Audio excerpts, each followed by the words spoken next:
NCB times ಮೀಡಿಯಾಗೆ ಸ್ವಾಗತ. ಕನ್ನಡಿಗನನ್ನ ಕೊಂದು ಹೋಗಿ ಮೋದಿಗೆ ಹೇಳು ಅಂತ ಹೇಳಿ ಪತ್ನಿಗೆ ಆವಾಜ್ ಹಾಕಿದ ಉಗ್ರ. ಘಟನೆಯ ಭೀಕರತೆಯ ಬಿಚ್ಚಿಟ್ಟ ಮಂಜುನಾಥ್ ಪತ್ನಿ. ಹೌದು, ಜಮ್ಮು ಕಾಶ್ಮೀರದಲ್ಲಿ ಮತ್ತೆ ಉಗ್ರರು ಅಟ್ಟಹಾಸವನ್ನ ಮೆರೆದಿದ್ದಾರೆ. ಶ್ರೀನಗರ ಹಾಗೂ ಪೆಹಲ್ಗಾಮ್ನ ಜನನಿಬಿಡ ಪ್ರದೇಶಗಳಿಗೆ ನುಗ್ಗಿದ ಉಗ್ರರು ಏಕಾಏಕಿ ಸಿಕ್ಕ ಪ್ರವಾಸಿಗರ ಮೇಲೆ ಗುಂಡಿನ ದಾಳಿಯನ್ನ ನಡೆಸಿದ್ದಾರೆ. ಪರಿಣಾಮ 30 ಮಂದಿ ಪ್ರವಾಸಿಗರು ಮೃತಪಟ್ಟಿದ್ದಾರೆ. ಇನ್ನು ಪ್ರವಾಸಕ್ಕೆಂದು ಹೋಗಿ ಕಾಶ್ಮೀರದ ಸೌಂದರ್ಯವನ್ನ ಅನುಭವಿಸ್ತಾ ಇದ್ದಂತಹ ಪ್ರವಾಸಿಗರು ತಮ್ಮ ಕುಟುಂಬ ಸದಸ್ಯರು ತಮ್ಮೆದುರಲ್ಲೇ ಜೀವವನ್ನ ಬಿಡೋದನ್ನ ನೋಡಿ ಗೋಳಾಡಿದ್ದಾರೆ. ಇನ್ನು ಕರ್ನಾಟಕ ಮೂಲದ ಇಬ್ಬರು ಈ ದಾಳಿಯಲ್ಲಿ ಮೃತಪಟ್ಟಿದ್ದು, ಶಿವಮೊಗ್ಗ ಮೂಲದ ಉದ್ಯಮಿ ಮಂಜುನಾಥ್ ಹಾಗೂ ಹಾವೇರಿ ಮೂಲದ ಭರತ್ ಭೂಷಣ್ ಎಂಬುವರು ಉಗ್ರರ ದಾಳಿಗೆ ಬಲಿಯಾಗಿದ್ದಾರೆ.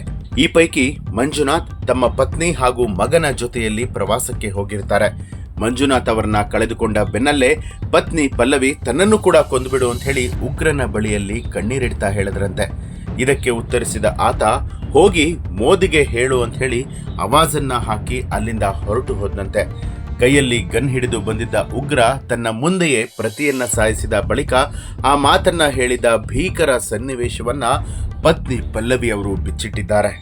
ಈ ಮನಕಲುಕುವ ಘಟನೆಯ ಬಗ್ಗೆ ತಮಗೆ ಏನನ್ಸುತ್ತೆ ಅನ್ನೋದನ್ನ ಕಮೆಂಟ್ ಮಾಡಿ ತಿಳಿಸಿ. ಹಾಗೆ ಯಾರೆಲ್ಲ ಇನ್ನೂ ಕೂಡ ಎನ್ಸಿಬಿ ಟೈಮ್ಸ್ ಮೀಡಿಯಾ ಚಾನಲ್ ಅನ್ನ ಸಬ್ಸ್ಕ್ರೈಬ್ ಮಾಡಿಲ್ಲ, ತಪ್ಪದೆ ಸಬ್ಸ್ಕ್ರೈಬ್ ಮಾಡಿ, ಬೆಲ್ ಐಕಾನ್ ಒತ್ತಿ.